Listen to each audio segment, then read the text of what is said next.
last week in Genesis. Where are we going after that? Well, where would you like to go?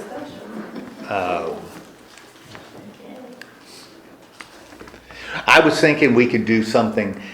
We haven't done anything in Paul for a while, and we could either do 1 Corinthians. We did Romans. That was what we did in Paul. We did Romans. We could do 1 Corinthians, or we could do Galatians. Those are. I'm up for whatever anybody wants. Those are possibilities. Could do the letters of John. I mean, that's a possibility. Tomorrow night I'm doing Luke, but none of y'all are there at Luke, and none of the Luke people are here. So, I mean, we could do Luke. It's whatever you want to. What you want to do. If you want to do something else in the Old Testament, we could. But we did Mark. We've done Mark, and we've done John. Yeah. Could do Matthew. Matthew's always good. I think we should give you a break for the summer and not do Luke, so that you Do Luke here too? do Luke here. Well, also. That would give you kind of a little break for the summer. Well, I'm gonna. That's a possibility, and I appreciate that. Y'all need to know, and because I'll be honest with you, I'm not writing new. This isn't new material. These are studies I've done before. So what I do every week is I go through this study I've done before and sort of rework it, because there are questions. Well, there are questions that I don't feel are appropriate. Most of them are just nasty questions. No, they're not. They're not nasty questions. But that I've kind of grown, and the questions going in a direction that I don't think we need to go, and so I rework it, but I don't rework it a lot. So it's got a basis. So although I certainly can do that, I don't know would save any more time for me. In fact, it might be a little more challenging since I'm on one part of Luke. And we're and then I'm on another part, so I'll be in two parts of Luke. But it's doable. I can certainly do that. It's not going to help you. Well, it's kind of a wash. On one hand, I'm in the Luke idea, so I'm not moving. But on the other hand, I'm still going to be reworking a little bit. And even presenting it at night, there's some issues in how I've structured it that I'd have to address if I did it again. So if we look at it, we're doing the Old Testament now. Yeah. Everything is always thrown to the New Testament. Yeah. I like the idea of doing the Old Testament. Well, we can do something else in the Old Testament. We can continue to push into Exodus. If you want. Now, what I would suggest, if we did that, though, we would stop at 13, because that's when you start getting the law. And I can do that, but Lord have mercy, that's a tough row to hoe, going through the Old Testament law, because I'd say 90% of it has no application, no relevance is a better word. It just doesn't have any relevance. Now, what we could do with the Old Testament, and I've done this before, we could pick up the narrative in the Old Testament. So instead of just doing the beginning a few years ago, well, nothing's a few years ago, it's longer than that. I did the entire Bible, the narrative of the whole Bible. Now that's really important that I'm saying narrative, because that means I'm not picking up any law. So we didn't spend any time in Leviticus at all, or Deuteronomy at all, because there's no narrative in it. It's just law. But there's narrative in the beginning of Exodus. There's narrative pieces in Numbers, and then into Joshua, and then into Judges, and then into the books of Samuel and Kings. And so that's what I did once, and in fact in that series picked up Luke and Acts in the New Testament. So it would be a complete narrative. Now we could do something like that. if that's what you're interested in. Or we could just do Exodus. And Exodus would take, I'm thinking, maybe 4 or 5 weeks. I mean, it's not, because we're not going to be looking at all of it. So it's whatever you want to do. I like the idea of the narrative in the Old Testament. Okay, is that something you'd like to do? I think it would be good. Okay, all right. Everybody else agree?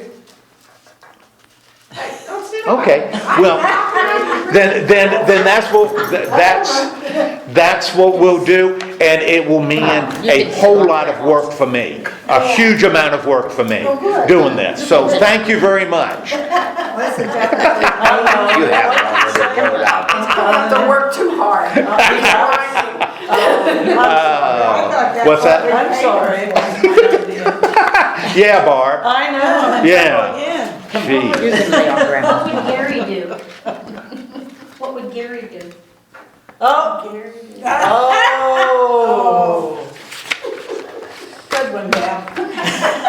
Tell them you're going back to you're going over to your office and you can come back next week. Well, I'm looking put out now. I'm looking put out now. Later, I'll go and cry. So thank you for dredging up those memories. Yeah, Gary, let's just say, Gary being anywhere around a church is unlikely. Gary is not a churchgoer. So Gary would Church-going know person. the narrative. What that, Gary would not know. Gary would not care about the narrative.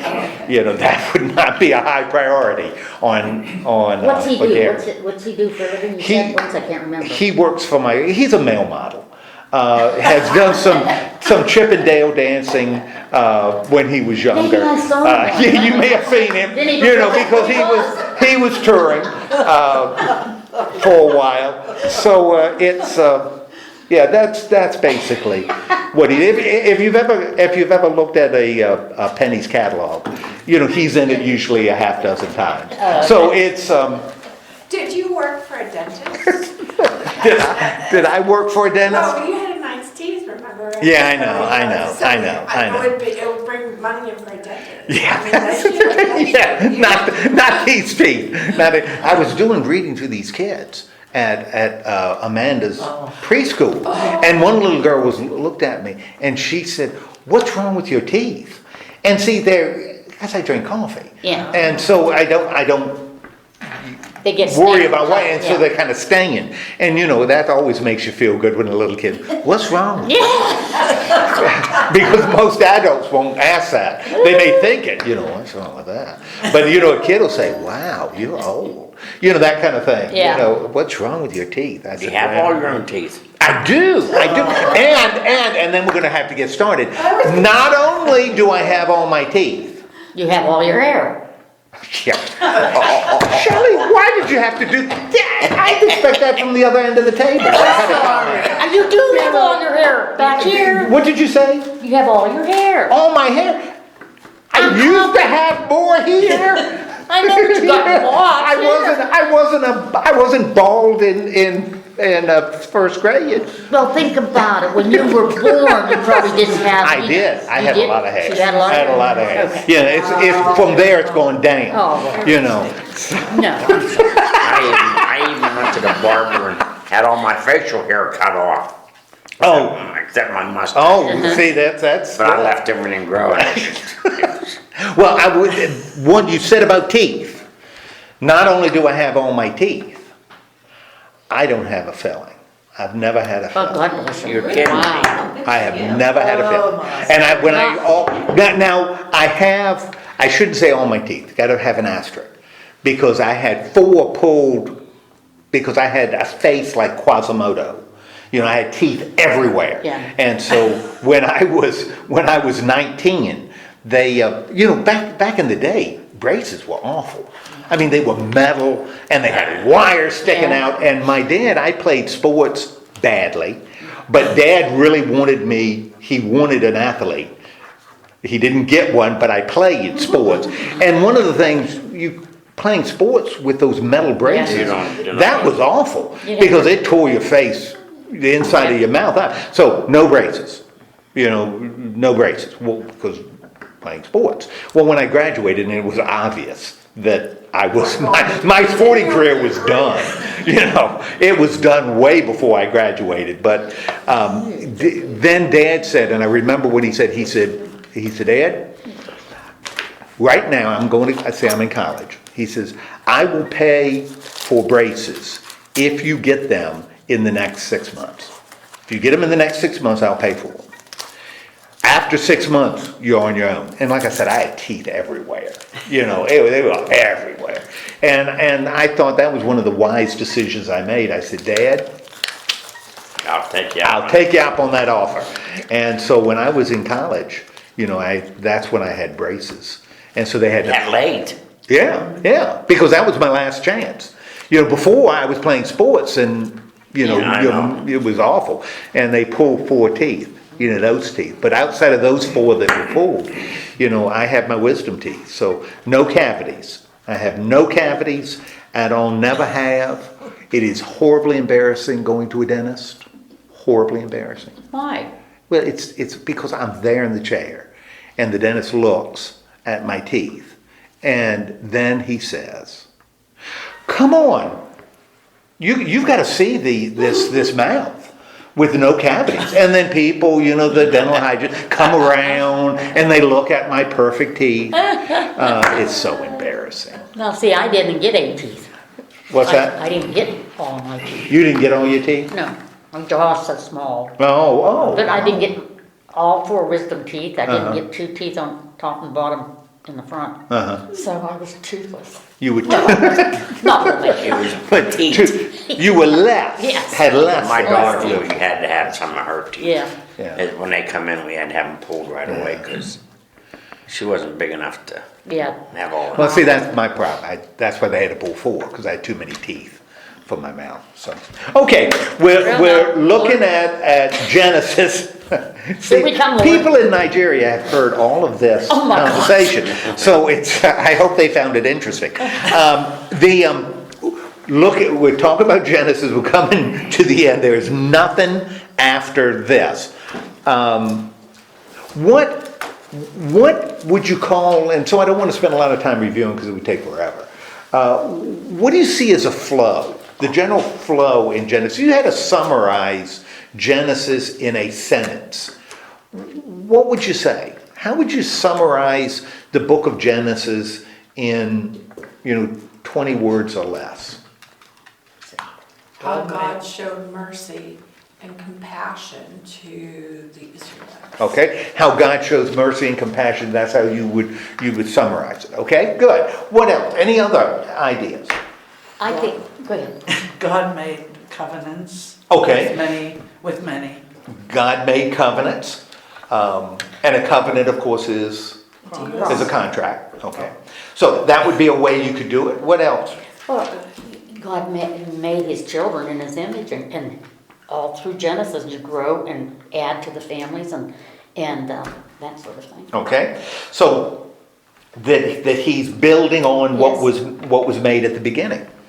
Well, that's good, because what you're giving me are real positive ones. Now, because you could view Genesis in a less than positive way, because Genesis kind of begins with humanity at a high point, and You go down. you kind of go downhill. But I mean, I think that's good that you're taking a positive perspective, because I think both are valid as you look at what's going on in Genesis. And we're going to sort of tie the story up today. Now, when we get to chapter 46, and we're going to finish it today, so we'll take big hunks. When we get to 46, what is the situation?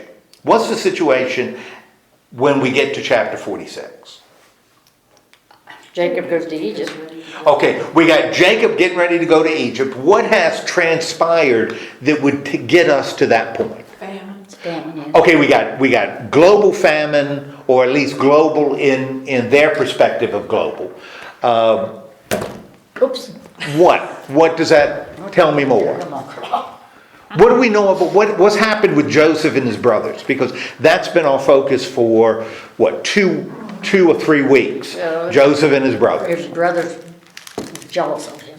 Okay, we had the brothers being jealous of him.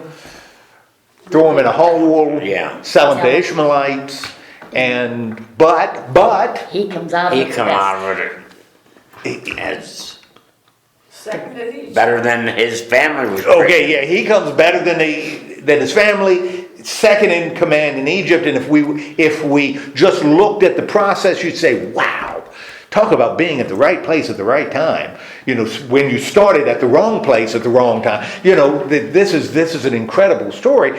We, the reader, though, because the writer is telling us this over and over and over again, why is this? Why are we where we are at the beginning of 46? Because God had a plan. Boom. God.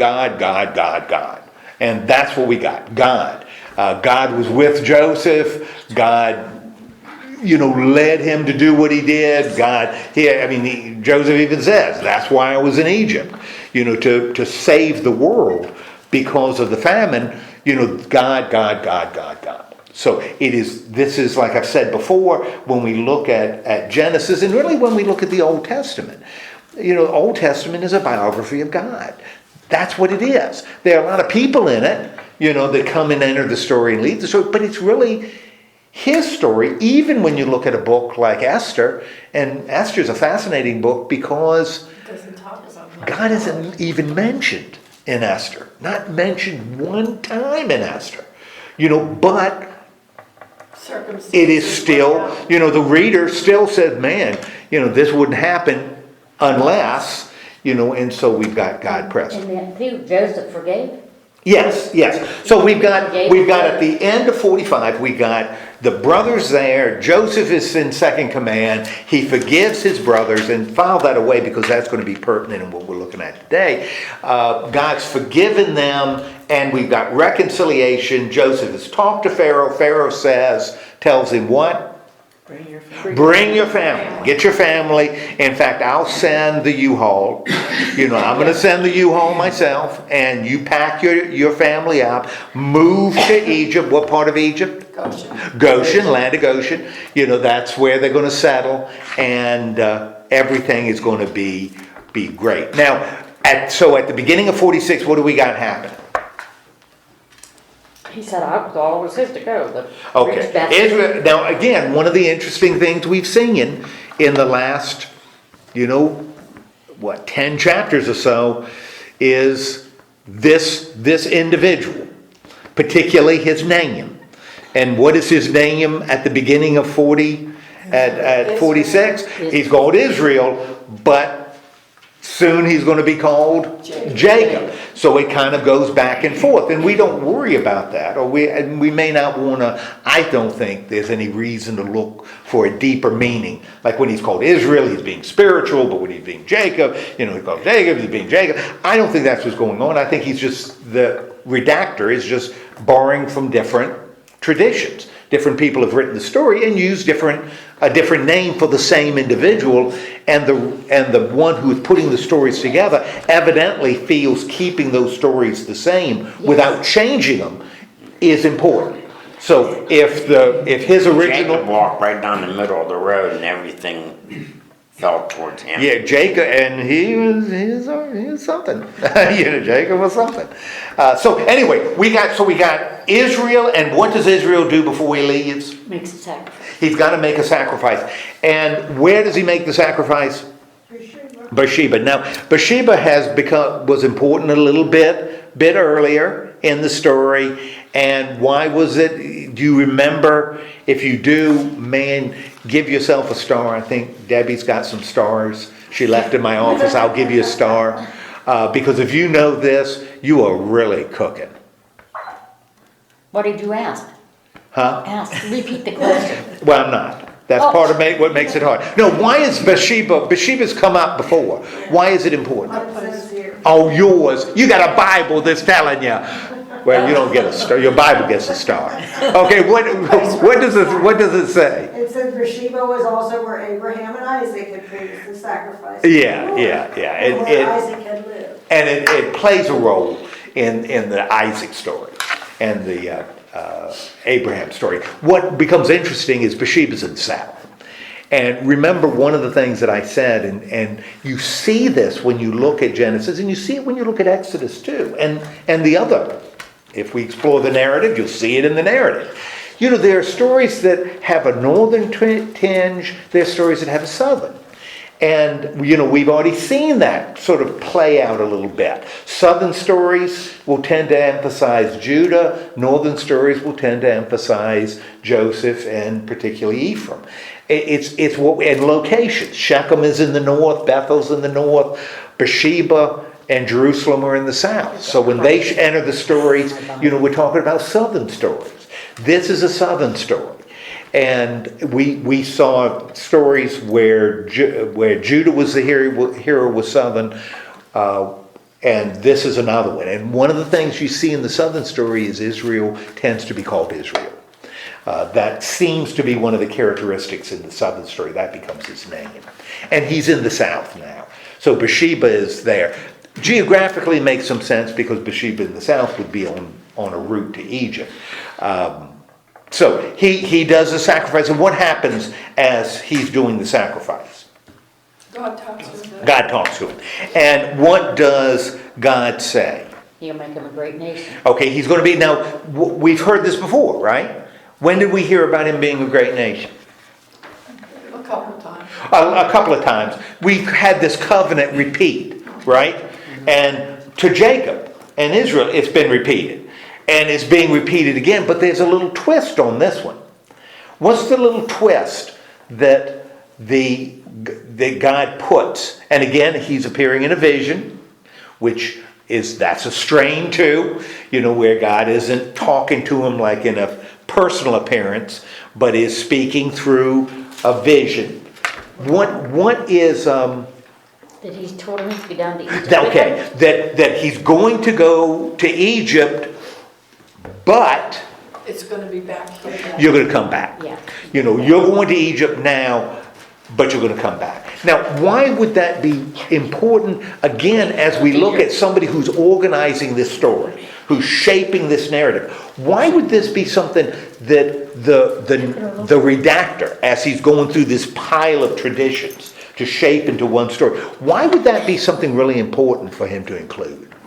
Because it shows God's faithful. Okay, we got a God that's faithful, still in control. So somebody could look at that and say, oh, well, they went to Egypt because they were hungry. No. Well, they went to Egypt because Joseph was in charge and they got good land. No. Why did they go to Egypt? Because God said go to Egypt. God also said, I'll bring it back. I'm going to bring you back. And I think I mentioned last week, one of the evangelists picks up on this as he writes his gospel. That's why if you look at the Gospel of Matthew, Jesus, the Magi come and then Herod kills the firstborn boys in and around Bethlehem, which sounds a lot like Moses. Yeah, sounds a lot like Moses. What happened to Moses? The Holy Family goes to Egypt and an angel appears to him and the Holy Family comes out of Egypt, which parallels what happens to Israel. And that's a big theme in the Gospel of Matthew. If you really want to understand Matthew, you kind of have to look at it from this. His life mirrors the history of Israel. Right to the point where he is closest to God, does his great work on mountaintops. That's what we see in Matthew. That's just what he does. Okay, but this is what's happening here. We got a reminder that God's in control. And so they moved to Egypt. And who is moving to Egypt? Jacob. And his Yeah, let's go sons, through all his these family. names. Well, maybe not. This is one of the ones that we're just shooting through. We've already gone. Yeah, we've already gone through it. Jacob is, and again, we got the name change, which may be he's picking up this from another, on this big table with scraps of paper. He's got a southern story here, putting it here. Okay, I'm going to use that. Israel's mentioned here. Well, we got this other story, clearly a bean counter, because he's giving us all the names and, children and all. Okay, we got that. We're going to include this one, but he called him Jacob. This guy calls him Israel. Same guy. We're just going to put them together. I would change the name, but evidently he believes the stories themselves have I don't so think I much know integrity. It's Jacob and Israel. sons. Yes, that's when it becomes really interesting. But that's- Yeah, that it should, well, and why would they do that? Why would even someone why would he say Israel's son? Because it was a southern story. Well, and later, They were the Israelites. that's right, they're gonna be the tribes of Israel. So the sons are gonna be the tribes of Israel. So, we've got sort of establishing that, but that, we're not there at the narrative, that part of the narrative I yet. wouldn't know who I was with 3 names. It's hard enough, yeah. When I had the same problem, going from state to state using aliases, it was a Yes, real real problem. problem. Yeah, absolutely. Ricardo Estevez in Mexico, yeah. Whoops. Okay, so anyway, we've got, and so all of them go, and what does Israel do? Back when we get to verse 28. Oh, okay. He sent Judah ahead. He sends Judah ahead. Another little, from the south, there's a little Judah's going to be the hero. Remember when we talked about Joseph, in one set, Reuben's the hero, in the other set, Judah's the hero. We got the same kind of thing going on, with Judah. Okay, so he sends Judah up ahead. What happens when they get to Goshen? I don't think this is a true story. What? This part right here. Why do you think? Because a guy doesn't ask for directions.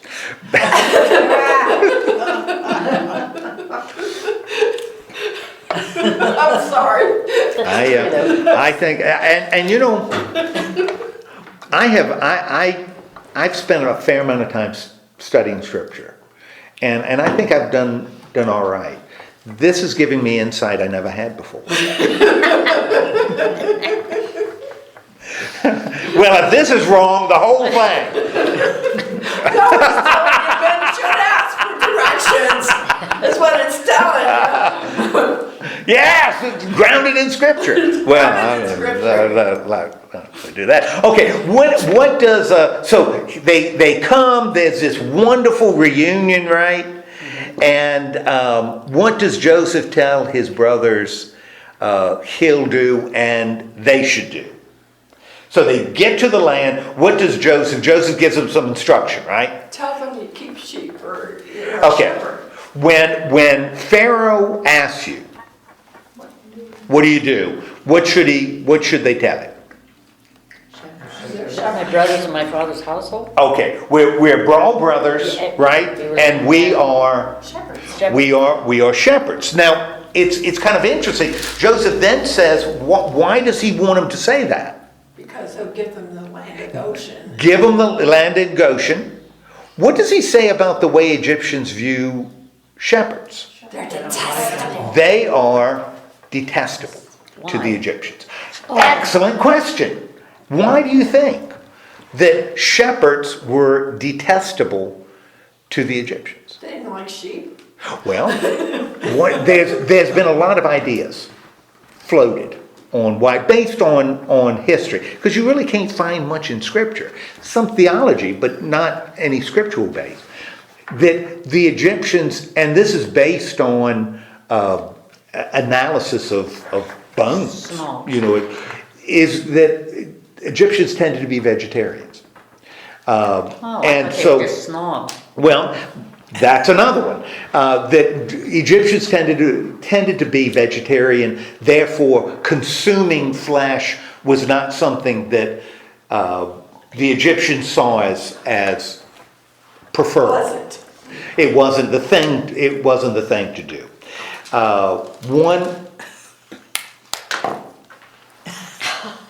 Sorry. Oh, I didn't know what you were doing. I had no idea what that was. She was catching your information. I wanted to look up. Some could have been snob, kind of a snob. Remember Joseph when he was eating, he ate separate because the Egyptians didn't eat with foreigners. Because foreigners, but that doesn't wash very well because Egyptians often intermarried. Intermarriage was not unusual for Egyptians. One of the issues could have been, though, in terms of kind of snobbery stuff, Egyptians were obsessive on cleanliness. The Egyptians were obsessed with cleanliness. That's what I was gonna say. Obsessed with it. And you look at old, you know, writings that the Egyptians did, and a lot of it is about hygiene. A lot. And you think ancient world, nobody cared about hygiene. They did. The Egyptians did. You know, they... Curteris and all that. Well, You know. especially since, I mean, there was a lot of things about perfumes and cosmetics, and you'd have made a fortune in Egypt. Cosmetics, oh so soft. They were always using that. But I think for ticks. But mouthwashes, the Egyptians used mouthwash, for crying out loud. Because hygiene was a big deal. The Egyptians also wore linen. And you had different grades of linen, but that's what the Egyptians wore. Well, the shepherds and people from Canaan didn't wear linen. They tended to wear either skins or wool. And in a hot climate, whether you're wearing skins or wool, yeah, it became, and with the wool, often they dyed it with oils. So shepherds were a Stinky group. fragrant Right, group. So the Egyptians, there might have been different reasons, and that would have violated, not only would it have been unpleasant, but would have violated some fundamental things that Egyptians believed. So, but they detested. So tell them shepherds, but it says Pharaoh they have flocks. You know, they have flocks. And the Egyptians ate some flesh. It's just as they do bone analysis, they find that the proteins in the bones tended to come from plants. So most of their vast majority of their diet was grains. They were eating grains. Well, I don't want to live there. Yeah, a lot of beer. Oh, Yeah. Just want to make sure you're aware of that. No. The Egyptians drank a lot of beer. I like beer and meat. Yeah. Well, why would they drink a lot of beer? Why would beer be something you would? I would- would They don't have beer back then, did they? You don't have pure water. Well, one, you don't have pure water.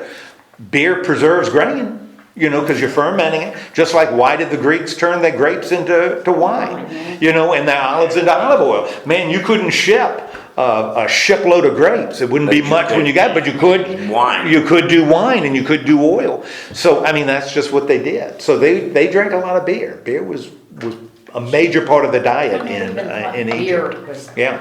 back then.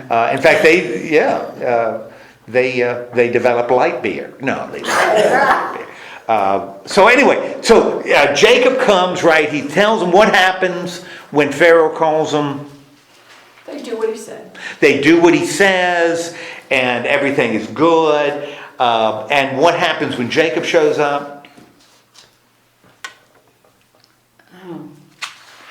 They were asking how old he was. Okay, how old he was, and Jacob says he's a kid of... 130. Yes, okay. And he tells them a little bit about his life, right? And then what does Jacob do for Pharaoh? Does something really interesting. Okay, Jacob blesses Pharaoh. Now, that's, again, kind of interesting that the writer is putting this in here. You know, why do you think the writer would include this? What is that showing, the fact that Jacob is blessing Pharaoh? Somebody has to be greater than Yes, sir. You got to have somebody greater. And who is greater? If you've got the blessor and the blessee, who is greater? The one who's blessed. And so this becomes, you know, as the writer is shaping this becomes a sign of authority. You know, Pharaoh's important, but he ain't blessing, he's not the one blessing Jacob. Jacob is the one blessing him. You know, again, with the New Testament, that becomes a real issue with Jesus. You know, the fact that John the Baptist baptizes makes John look more important than Jesus. And that's why the evangelists, especially Matthew and Luke, kind of have to deal with how can this be that John is assuming this position of authority. Okay, now, so we've got that. So they're in Egypt, been blessed. How does the story shift in verse 13? What shift do we see in verse 3? After Jacob has blessed Pharaoh, we've got a little sort of inclusion in this story. He collected all the money. Okay, we go back to the famine. So we've had this little like family story. If you think of it like a movie, we've had this little scene. Now it fades, and now we fade in to again. What's happening. What else is going on? Around. Right, and what is happening in the world? We're having famine. We are still in the midst of a famine. We know that because they were only 2 years into the famine when the brothers came back. So we knew the famine, and it's going to be 7 years, so the famine's still going on. What ends up happening as a result? In a nutshell, what happens as a result of the famine? He provides food for. Okay, we got food, right? They have to Egyptians buy their need food. They have to buy They have to food. buy their food. Oops. What happens? They don't have any. They run out of money. Yep. They spend all their money on food. Grain. They should have gone for the generic. They went for the name brand, and they spent all their money. And so they come and say, "Man, we're hungry." And Joseph What's your says, livestock? And "Well, livestock. Pay your Sell your livestock. cows. yeah, well, I'm seeing a lot of cows Yeah. and sheep and stuff and horses and things. We'll make a deal, right?" And they say, Well, yeah, because we're hungry. "Yeah, because we're going to die." That sounds like a good deal, especially when Joseph says, "We'll take, you just sell us your cattle. Now you keep on taking care of them, but they belong to us. Us. Pharaoh now owns it, and he is going to lease them out to you, right?" Time goes by, run out of grain, come back to him, we're starving. What does he say? Now you gotta work for me. Ooh, no money, no livestock. Geez, the only thing you got left is Yourself. land And your body. and your bodies. Okay? You got your land and you got your bodies. All right? So let's make a deal. And what is the deal that they make?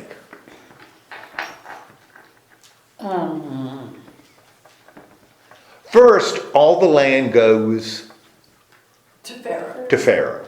And what we end up with is something that, in the South, they found out was, a lot of big landowners found out that was more profitable than slavery. Slavery wasn't very profitable, but this was. What deal do they make?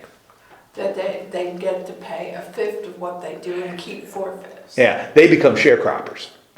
They become sharecroppers. The land is Pharaoh's. He gets 20%. And you get 80% for seed and for food. But he gets his right off the top. You don't have to feed. You don't have to, they feed themselves. So you just get a cut. So he takes all their land, takes all their labor, and they become sharecroppers. And what does Pharaoh do, just as a reminder? There were, It's forever. Yeah, this is a deal you made for good. This is our deal. I'm confused unless I lost something Okay. somewhere. If Joseph went and got all the money and the seed and gave it to Pharaoh, right? Mm-hmm. Okay, but when they were in trouble, why would not Pharaoh help them since they helped him so much? Because he was a pharaoh. Because he was Pharaoh. The Pharaoh did not know Joseph. Well, are you talking about later when the Hebrews are the slaves? Is that what you're talking when about? he made them We'll get to slaves. that. We'll get to that. Oh. We'll get to that. We'll get to that next week. Oh, okay. And we'll do that next week. But Pharaoh then at the end of this story owns everything. And why does he own everything? Because of Joseph, and Joseph is being Rewarded also. but guided by God. This is God being involved. So it becomes an interesting I thing. find it interesting. They basically made the sharecroppers slaves. Well, then the Israelites get to wear the same shoes a little bit later. Mm-hmm. Yeah, because there are exceptions to this slave cropping. What's the exceptions they even give? Who doesn't become a slave cropper? The people of Sharecropper. Goshen. Well, so the Jews, the Israelites don't. Who else does it? The priests don't. The priests are exempt. And because they're paid like a salary by Pharaoh. They were provided. Yes, yeah, they're provided for. They provide for So the were priests. they supposed to start this sharecropping after the famine? Or is this supposed to Well, happen? it's kind of vague, isn't it? Yeah. Because when they, because it says Joseph provided them seed, for planting. So, don't know. Don't know. This is part of the story. But it's part of the story. But the bottom line is, under Joseph's leadership, Pharaoh owns Everything, everything. everyone. Everyone. Okay. Now, meanwhile, as this is going on, what's happening with Israel? What's happening with Israel? Thank you. What's going on with Israel? As this, Dying. well, Israel is about to die. He gets very prosperous while everybody else is suffering, selling themselves, but they're doing okay. And his death is drawing near, right? And what does he have Joseph do? To bring his son. Okay, well, he wants Joseph to do something. What does he do with respect to Joseph? And we've seen the same thing happen before. Oh, to take him back. Okay, you gotta promise me. When I go, you're not gonna bury me In Egypt. in Egypt. He wants to You're go gonna home. bury me And home. in Canaan, back home. And how does he ensure that Joseph does it? What is the ritual that they follow? Puts a hand under the thigh. And do you remember when that happened before? We saw that before. Yeah, back in the, Yeah, way back when Abraham was sending his servant to find a wife for Isaac. That was the same deal. Hand under the thigh as a sign of covenant. As an agreement. So evidently this is an ancient deal. Instead of shaking hands, I'm not sure it would work well now. I was gonna say, if we did it now. Yeah, if we did it now, I think it would probably be, You're arrested. would be a no-no. It'd be a lot of sexual harassment. I'm thinking, bring your thigh over here, and it just wouldn't work Yeah. very well. Or just go up to somebody and say, I'm wrong.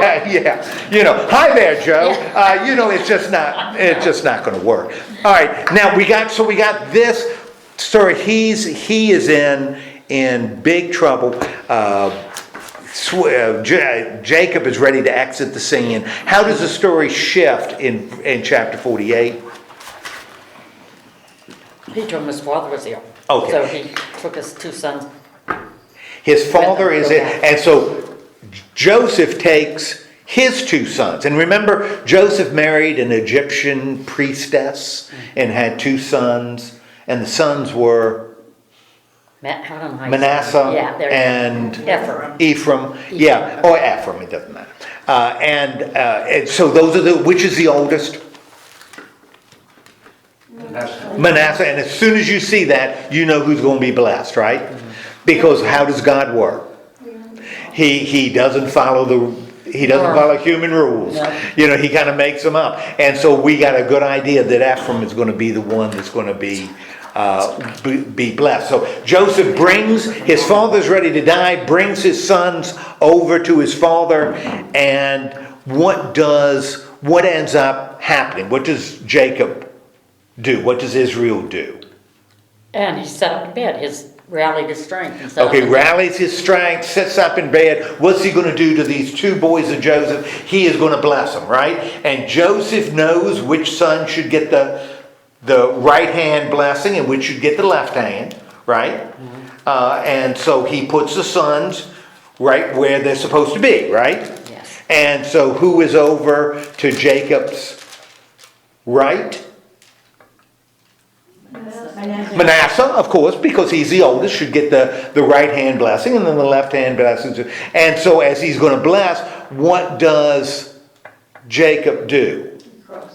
He crosses his hands and puts his right hand on Ephraim. and his left hand on Manasseh. And that bothers Joseph. And so Joseph does what? He tries to move his hand. Dad, you made a mistake. Let me get it. Because it says he doesn't see well, right? You're not seeing well. You just got confused. But you're a good night. You're over 100 years old. You got every right to be confused, right? So let me help you, Dad. And Dad says what? What does Dad tell Joseph? About increasing his numbers? Yeah, well, he says to Joseph, it's not a mistake. Because the blessing is going to flow through the younger. The blessing is going to flow through the younger, not the older. And Jacob, should know, because Jacob was... He was the youngest. With Jacob and Esau, he was the youngest. And they were twins, but he was still the youngest. So the blessing is... Now, when we read this, it sure would appear as though, if we're looking at lineage, we're talking about Abraham, Isaac, Jacob, Joseph, Ephraim. And in the north, that is exactly how it flows. But not so in the south, because Ephraim's going to be a northern tribe. He also says something really interesting about the sons. What does Israel or Jacob do with Joseph's two sons? Not only does he bless them, and Ephraim's going to be, both are going to be important, but Ephraim's going to be the more important.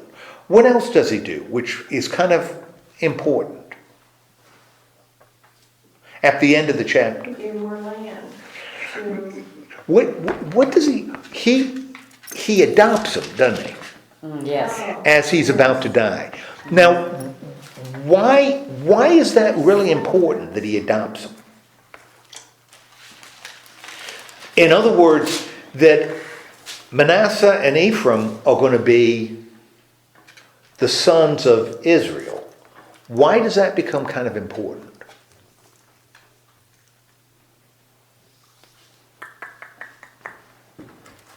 Now, what was your question again? Why is it important that Israel or Jacob adopts the two sons of Joseph? So they become his sons. He gives them more land. He gives them land. Remember, he says, I'm going to give you to Joseph, you're going to get a double portion. Well, how is he getting a double portion? Got two sons.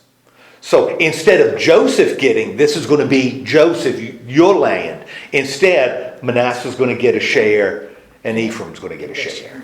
So it's going to be a double. So Ephraim, that's why you got Manasseh and Ephraim as tribes of Israel. Even though they weren't biologically the sons of Israel, they were the sons of Joseph. That's why on maps you're not going to see a land to Joseph, because those two lands are going to be Joseph's share, a double share. Okay. What the writer is doing, and what the story does, is it establishes these tribes.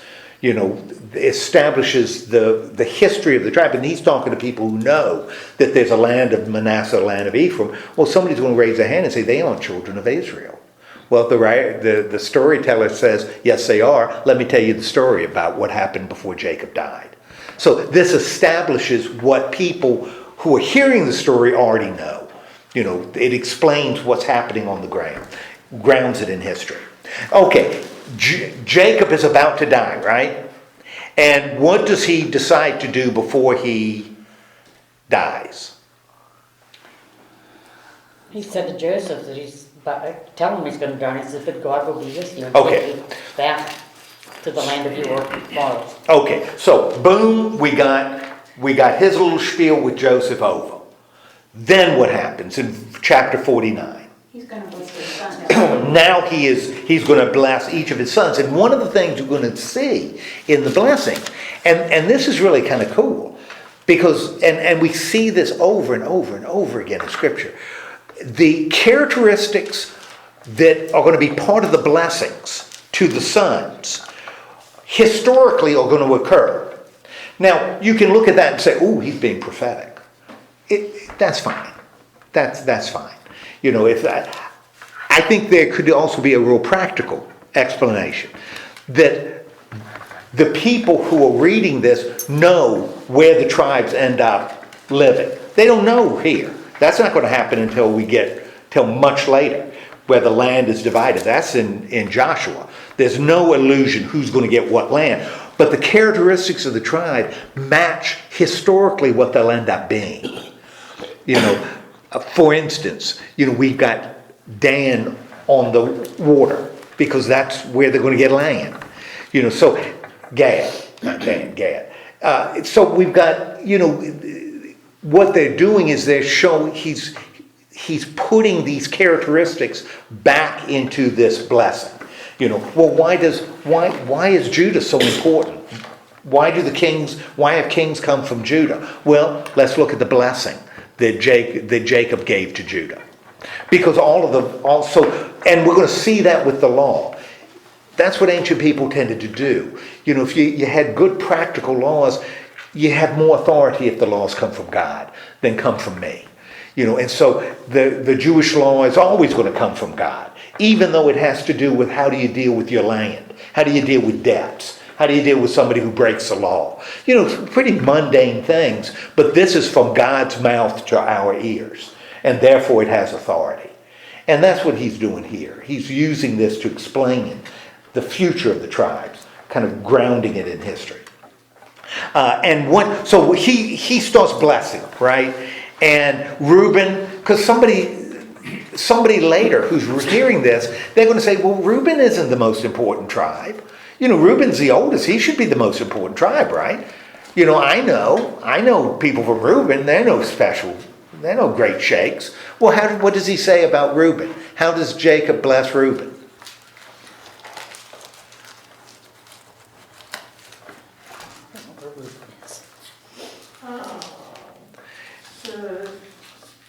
Yeah, You no longer excel. Yeah, you were my firstborn, and I love you as my firstborn, but you messed around with my concubines, therefore you're not going to be important later. Well, question answered.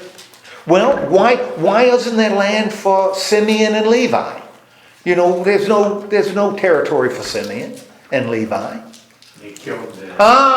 They killed, you know, they were the ones that went in when Dinah was attacked and killed Shechem and his father, you know. So that's why you don't have any land. Oh, now I understand, you know, why Levi is a priestly tribe, and Simeon, poor Simeon, he just is nothing. You know, why Simeon doesn't have any land. Well, what about Judah? Everybody thinks Judah's hot stuff. How does he bless Judah?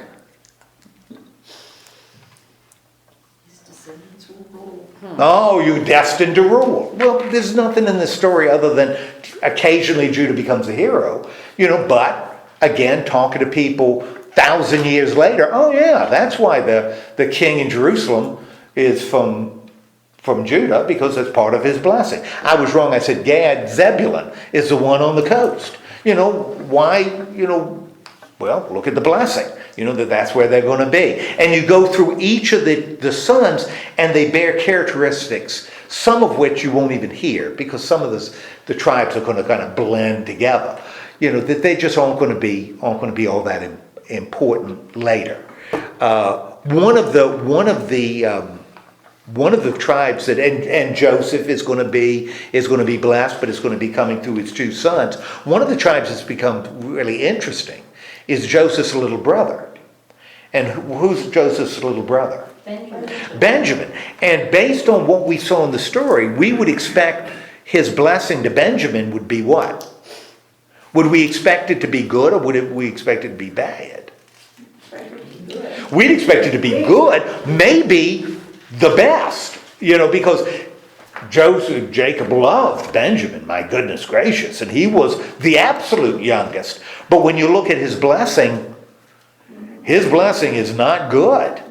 You know, in fact, if you look at all of them, other than the one that says you're a donkey, maybe that's not so good. But you know, this is not a good blessing. But if you look at the history of the tribe of Benjamin, when we get to Judges, is the other tribes are going to wipe them out because the people of Benjamin are wild. I mean, Such they are a just ravenous crazy. wolf. Yeah, a ravenous wolf. You know, they are just wild. And so Benjamin is going to be put in its place. Understand also, though, that Saul is going to come from the tribe of Benjamin. The first king is going to be from Benjamin. But Benjamin is a mess. In fact, we'll see in Judges, they wipe out the tribe of Benjamin. You know, except for, and in fact, the few people left, they're worried the tribe is just going to disappear. And so the others have to intervene, send women to the few guys in Benjamin that are still wandering around. So the tribe continues to survive because Benjamin is such a problem among the tribes of Israel, at least in Judges. So, you know, this is, again, why are Benjaminites so crazy? Well, look at the blessing. Look at the blessing they got. Okay, so Jacob does this, blesses all the sons, and then he dies. Now, after Jacob dies, the brothers start Bickering. well, before they bicker, they start sweating bullets, right? Why do the brothers start sweating bullets once the old man dies? What conversation do they have among themselves? Where they're going to take him to be buried. Okay, first we got an issue about where he's going to be buried. And so they got to get him back to the land. And how do they get him back into the land? What's the process of getting? Because he's got to go back to the land to be buried, right? So how does it? First he dies? What do they do to him? Embalm. Right, they embalm him. The Egyptian mummify him. So Jacob becomes a mummy, and which is good because they have to do what to him? Travel. They got to travel a long way. So they mummify him. They travel a long way, and with a lot of chariots and stuff, right? In fact, Pharaoh sends his dignitaries. This is like a state funeral that he's sending his dignitaries. This is a big deal. In fact, it's such a big deal that when they get into the land, the people who are living there, how do they react to all these Egyptians coming to bury this guy?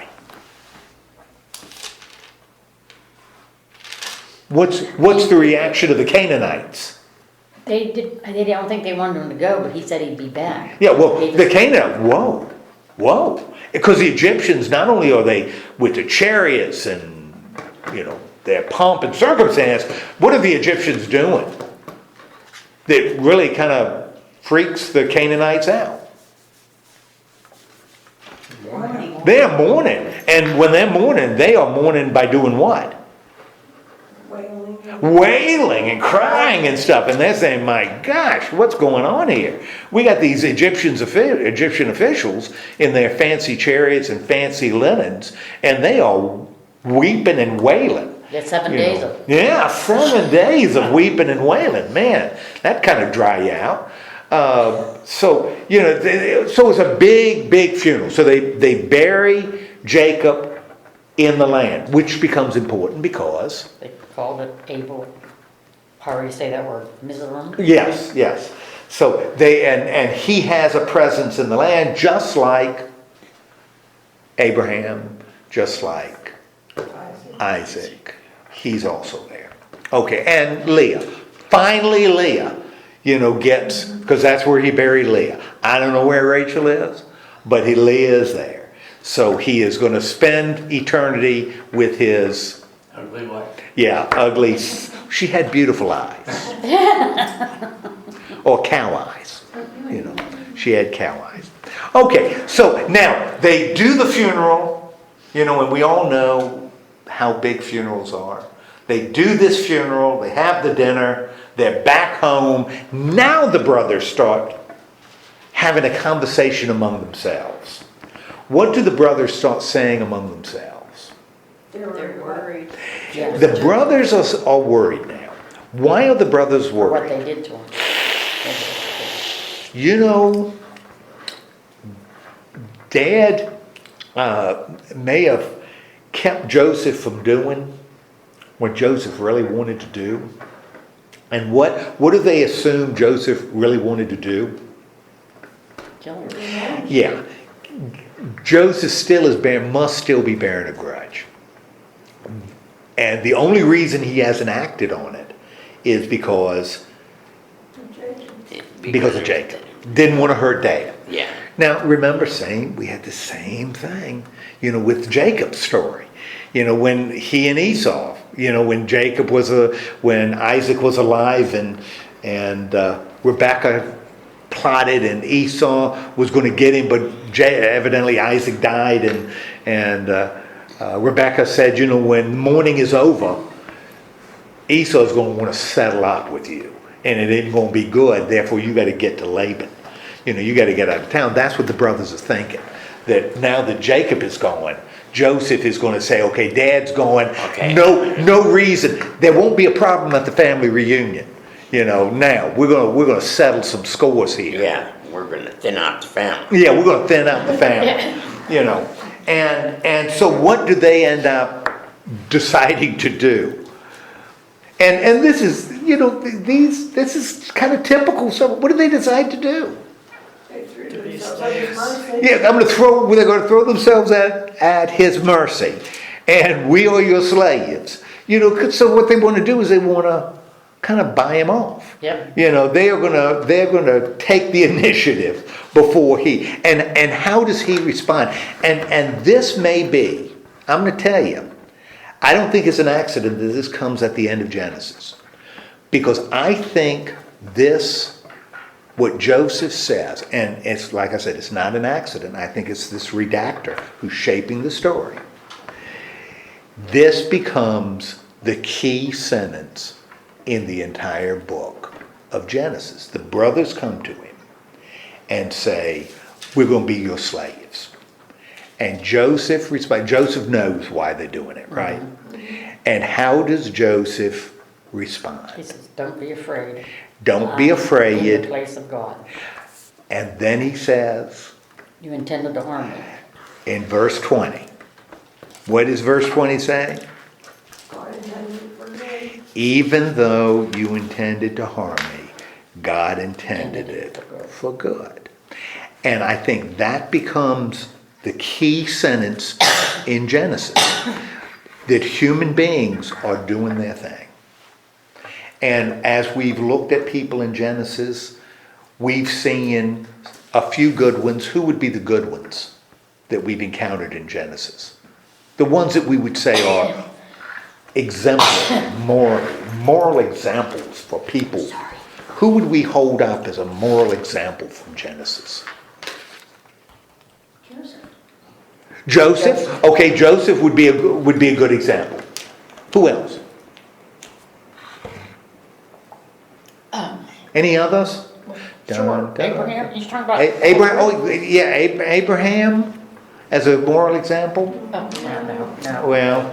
Well, maybe, Well, you know. I was thinking that he was going to go ahead and kill his son. Like Yeah, he certainly showed obedience there. So he showed obedience, and so that kind of compensates for the fact that he lied about Sarah twice. Yeah. You know, that was a little problem. All right, there must be another one. We got Joseph.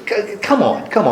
Another good moral example that you would like your children to grow up like, or grandchildren or great-grandchildren would grow up like. Him. Maybe Abel, because he didn't do anything much except offer sacrifices. You'd want him to grow up like Cain, right? No. No. Noah. How about Noah? Yeah.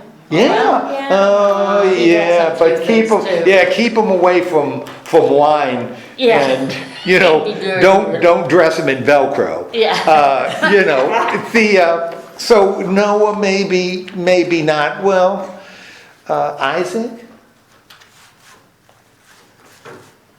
Yeah, outside it. I think Joseph was the one because all the other ones showed the human characteristics of Jealousy. Not obedience. Yeah, they were kind of Showing the a, human side. they were a mess, Yeah. weren't they? Yeah. They were really a mess. And even this one that we're going to hold up as important, Judah. Judah. How about Judah? Ooh, Tamar. Tamar, his daughter-in-law. The signet ring and the belt and the staff. His sons / grandchildren. Okay. God, people intended bad, but God made it good. And I think that becomes the story. And like I said, it's too perfect not to be intentional. That's what Joseph, the closest one we can get to a hero in the book of Genesis, that's what he ends up saying. And bang, that's the last thing he says, because what follows that? He's dead. Well, it's not the last thing, because he says, I'm dying. But what happens after he makes this thing to his brothers? Which really tells us what Genesis is about. It's about God making it good. That's what Genesis is. What happens to Joseph? He died. Well, he lives a long time, right? 110. And he gets to see his sons grow up, and he gets to see grandchildren, Probably some greats in there. And yeah, could be some greats in there. And then what happens? He died and is embalmed. And Okay, taken to- he dies. And what does he? And it's interesting because he's talking to his brothers. So his brothers then would have outlived him, but I don't care. He says to his brothers, what does he want? That God will surely come and take him out Okay. of the land he promised. All right, that he's going to be placed in a coffin in Egypt, but he wants his brothers to make sure They carry his bones. when they go back, they don't go back empty-handed. And bang, the book of Genesis is I'm done. done, is a done deal. Who said that? And so when we're at the end of Genesis, we've got the children of Israel prospering in the land of Goshen in Egypt. And as we all know, that prosperity will continue, and the Israelites will continue to be loved by the Egyptians and given special treatment, and their life in general will be very, very easy in the land of Egypt, right? No, not so much. So next week, and I don't know because I haven't looked at my stuff, so can't tell you how much to read. What we'll look at next week, but so just read the rest of the Old Testament. That should cover it. Yeah, but just start reading Exodus. When you get tired, stop.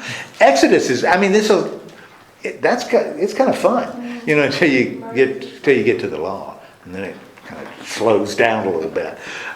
So let's have a word of prayer. Lord God, thank you so much for guiding us through Genesis, and remind us. In Genesis, Joseph said, "You intended evil, but God made it good." Remind us that that's not only true of the Genesis story, but true of all creation. You are still in control. And regardless of what we see, or maybe more pertinently, what we do, in the end, your goodness is going to be revealed, and your goodness will end up reigning. So remind us of that. In the name of Christ we pray. Amen. Amen.